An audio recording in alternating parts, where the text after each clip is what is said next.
lang tayo uli ngayon lang ako uli nakagawa ng videos, guys. Sa tsaka yung unang ginawa ko nung interview ko noon na natawagan nga tayo sa trabaho para sa interview. Nakadalawa na ako, guys, na interview. Tapos may mga tawag pa ako tsaka email na natatanggap para i-schedule nila ako sa interview. Hindi ako makapag oo, tsaka hindi ko sinasagot yung call nung iba. Kasi may interview ako na gusto kong pasukan na trabaho din. Kasi union siya. Yung nag-interview ako last week, ang sabi sa akin kasi yung interview ko nung nakaraan is Friday. Friday yung inatinan ko na ano. So, ang HR nga raw is close. Close na yung HR ng Sabado at Linggo. So, walang opisina. So, sabi nung manager na nag-interview sa actually, dalawa yung nag-interview sa akin, isang Pilipina at saka isang, hindi ko alam kung puti yun, but yun. Ang sabi sa akin, hintayin ko daw itong week na to eh. So, ngayon, it's Saturday na ngayon. So, Friday pala bukas. So, hanggang bukas na lang kapag hindi ako tinawagan, kasi sabi next week, sabi niya, mag-wait daw ako ng call ng HR. So, pag wala akong tawag ngayon from dun sa hotel na yun, kasi yung unang interview ko, guys, na-remember yung sinabi ko sa inyo na hired ako doon. Nag-blood test na ako ng para sa ano ko. Ay, hindi, urine pala para sa drug test. Tapos yung para sa ano ko, para sa TB test, hindi ko pa nasasubmit. Tapos may kukumpletuhin na lang ako. Ini-email nga nila ako, tinatawagan ako para kumpletuhin ko yung ibang requirements. Hindi ko makumpleto dahil nga inintay ko itong pangalawang interview ko. So maraming tumatawag sa akin, may mga nag-i-email. Ayoko naman kasing sagutin na lahat sila atinan ko. Tapos hindi ko naman iaano na, alam mo yun, pag nagsabay-sabay sila ng tawag, ang dami kong i-reject na, hindi ko iaano yung interview nila sa akin, yung pagtanggap nila sa akin, i-reject ko ba. Tapos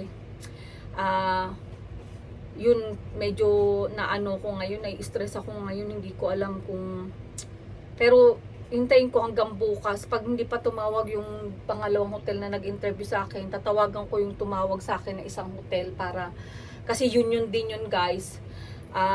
Tapos tatawagan ko sila, magko-call back ako kasi sabi nila dun sa message nila sa akin at saka sa email kung interesado daw ako, mag-call back daw ako sa kanila. Nag-leave naman sila ng message. So yun ang hinihintay ko ngayon, guys.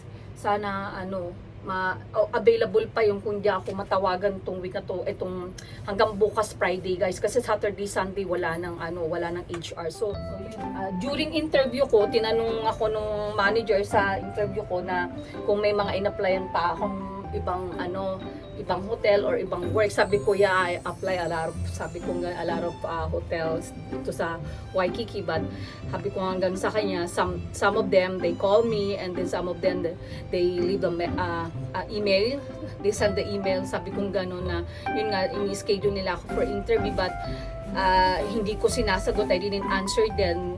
Hindi pa ako nag-answer sa kanila because I have an interview doon nga sa hotel na yun, sa inyo, sabi nga nun. So ang sabi ng manager, thanks God, sabi niya nauna daw sila.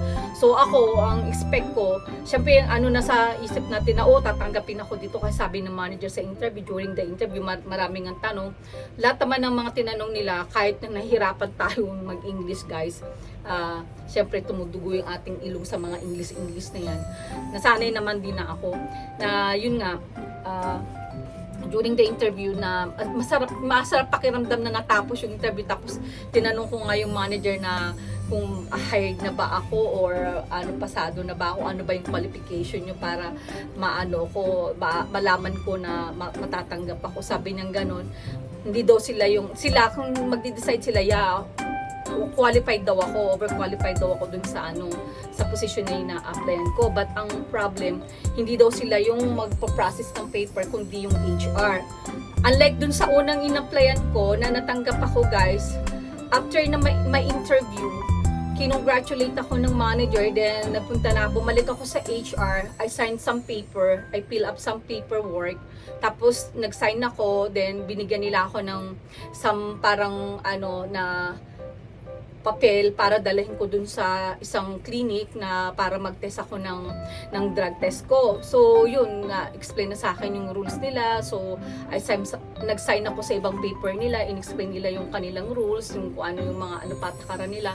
So yun ang inaano ko, kung hindi ako tawagan hanggang ngayon, hanggang bukas guys ng Friday, natawagan ko na yung isang hotel na nag-message sa akin. Siguro magte-take ako ng interview kasi may tawag din sa akin sa ospital na in-applyan ko rin. Kasi nung Monday kasi it's holiday dito. Nung Monday, so bali 4 days lang hinihintay ko ngayon tong week na to.